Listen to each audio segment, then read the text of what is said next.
They said jealousy was a silent fire, but no one in the village of Aroko knew it could burn a soul alive, because the day Amara smiled and hugged her best friend was the same day she decided to destroy her. And by the time the truth came out, it was already too late. In the heart of Aroko village, where red earth stretched endlessly beneath bare feet, and the wind carried the scent of palm wine and firewood, two girls grew up side by side, Amara and Zainab. From the moment they could walk, they were inseparable. If one ran, the other followed. If one laughed, the other echoed it. If one cried, the other wiped the tears before anyone else noticed.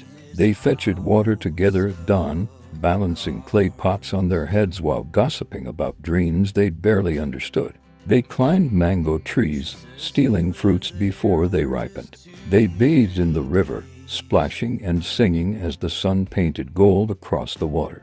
At night, during festivals, they danced together under the moonlight, their shadows moving as one.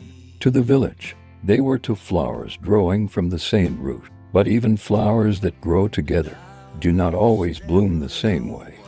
As the years passed, something began to change, not in their friendship, but in how the world saw them. Zainab grew into a kind of beauty that made people pause without realizing it. Her skin glowed like polished bronze under the sun. Her eyes held a softness that made even strangers feel at peace. Her laughter was the kind that drew people closer. When she walked through the village, people noticed. Men turned their heads, women smiled knowingly, elders whispered blessings under their breath. She is special, they would say. There is something about that girl. Amara walked beside her, always beside her. But while Zainab was seen, Amara was overlooked. Not because she was ugly, not because she was unkind, but because she stood next to someone the world had already chosen. At first, it didn't matter, because to Amara, Zainab was not competition, she was home. One afternoon in the marketplace, they stopped to buy roasted corn. An old woman selling by the roadside reached out and held Zainab's chin gently. "Ah, my child," she said warmly, "you will marry a great man one day. I can see it in your face." Zainab laughed shyly. "Thank you, Mana." The woman didn't even look at Amara, not once. Amara smiled anyway. But as they walked away, something tightened in her chest. It wasn't pain, not exactly, just a strange heaviness she couldn't explain.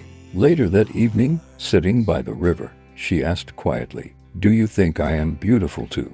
Zainab turned immediately. "Amara, of course you are. Why would you even ask that?" Her answer was quick, too quick, and for a brief second, there was hesitation in her eyes. Amara noticed, and that was when the feeling returned, stronger, sharper. After that day, Amara began to notice things she had never paid attention to before. Every compliment Zainab received, every smile directed at her, every moment she was chosen instead of her. Even when Amara did something good, people would say, "You and your friend are doing well." Not Amara, never just Amara. She became a reflection, an attachment, a shadow. And shadows are only noticed when the light disappears. At night, she began to lie awake longer than usual, thinking, comparing, questioning. What does she have that I don't?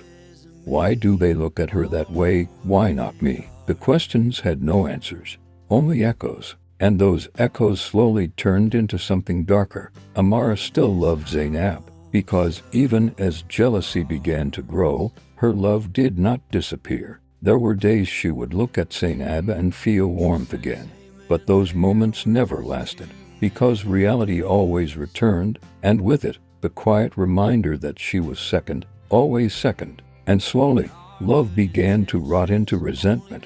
One evening, under a sky filled with stars, Zainab came running to her, excited, breathless. "Amara," she called. "Something happened." Amara forced a smile. "What is it?" Zainab grabbed her hands, her eyes glowing with joy. "A wealthy trader came to see my father. He wants to marry me." The words hit like a stone dropped into still water. Amara felt a knife pierced her through her chest. "Oh," she said quietly. "That's good." Zainab nodded eagerly.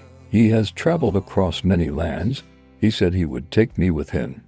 Can you imagine leaving Morocco, seeing the world? She laughed, but Amara wasn't imagining the world. She was imagining a life where Zainab had everything, and she had nothing. Zainab squeezed her hands. No matter what happens, you will always be my sister. But for the first time, that word didn't feel comforting. It felt like a lie.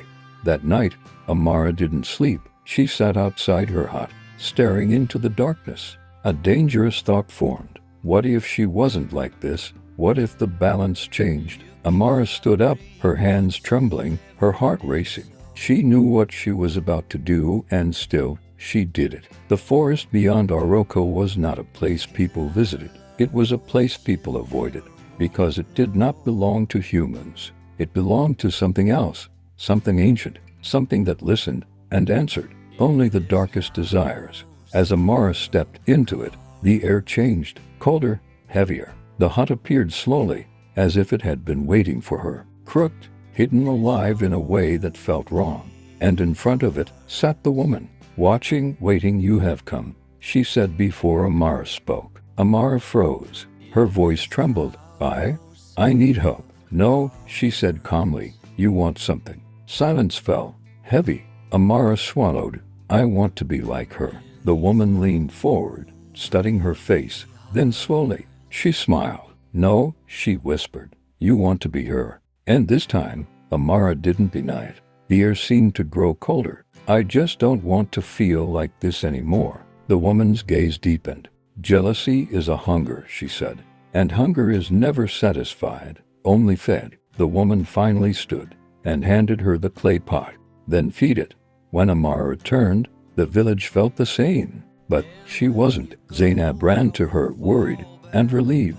Where did you go? I was scared. Amara smiled. I brought you something, she said softly. They sat under the mango tree. Zainab took the drink without hesitation, because trust is the easiest thing to destroy.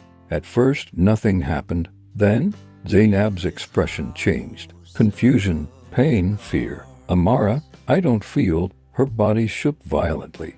And then, it began. Her glow faded slowly, painfully, like light being pulled out of her. Amara stepped back, shaking. No, this isn't. And at the same time, Amara felt it. Warmth, power, something unnatural flowing into her. The next morning, the village saw a new Amara.